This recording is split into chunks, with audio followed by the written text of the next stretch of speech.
সফলতা পেতে কোনটি বেশি প্রয়োজন, প্রতিভা নাকি পরিশ্রম? সফলতা অর্জনে প্রতিভা এবং পরিশ্রম উভয়ই গুরুত্বপূর্ণ, তবে তাদের প্রভাবের মাত্রা এবং গুরুত্ব পরিস্থিতি ও ব্যক্তির উপর নির্ভর করে।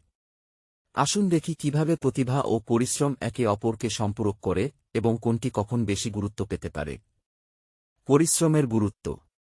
দীর্ঘমেয়াদী অগ্রগতি। পরিশ্রম আপনাকে ধারাবাহিকভাবে উন্নতি করতে এবং দক্ষতা অর্জন করতে সাহায্য করে। এটা সাধারণত আরও স্থিতিশীল এবং দীর্ঘমেয়াদী সফলতা এনে দেয়। প্রতিভার বিকাশ। প্রতিভা থাকলে তা আপনাকে একটি সুবিধা দিতে পারে, তবে পরিশ্রমই সেই প্রতিভাকে পরিণত করে এবং উন্নত করে। প্রতিভার পরিপূরক হিসেবে পরিশ্রম খুবই গুরুত্বপূর্ণ। মনোযোগ ও ধৈর্য।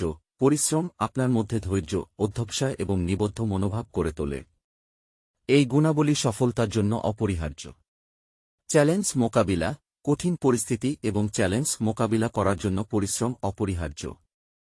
এটি আপনাকে সমস্যার সমাধান করতে এবং বাধা অতিক্রম করতে সাহায্য করে। প্রতিভার গুরুত্ব। প্রাকৃতিক সুবিধা। প্রতিভা কিছু ক্ষেত্রে প্রাথমিক সুবিধা প্রদান করে।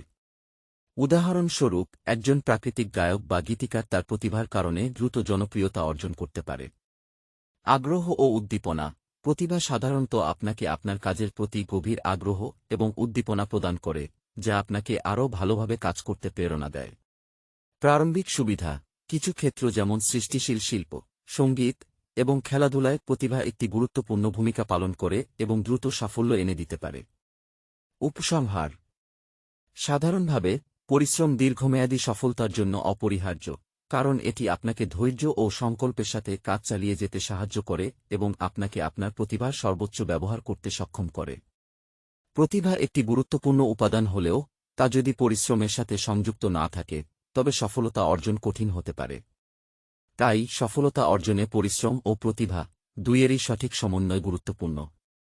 ভিডিও দেখার জন্য অনেক ধন্যবাদ। প্লিজ ভিডিওতে লাইক দিন, কমেন্ট করুন, চ্যানেল সাবস্ক্রাইব করুন।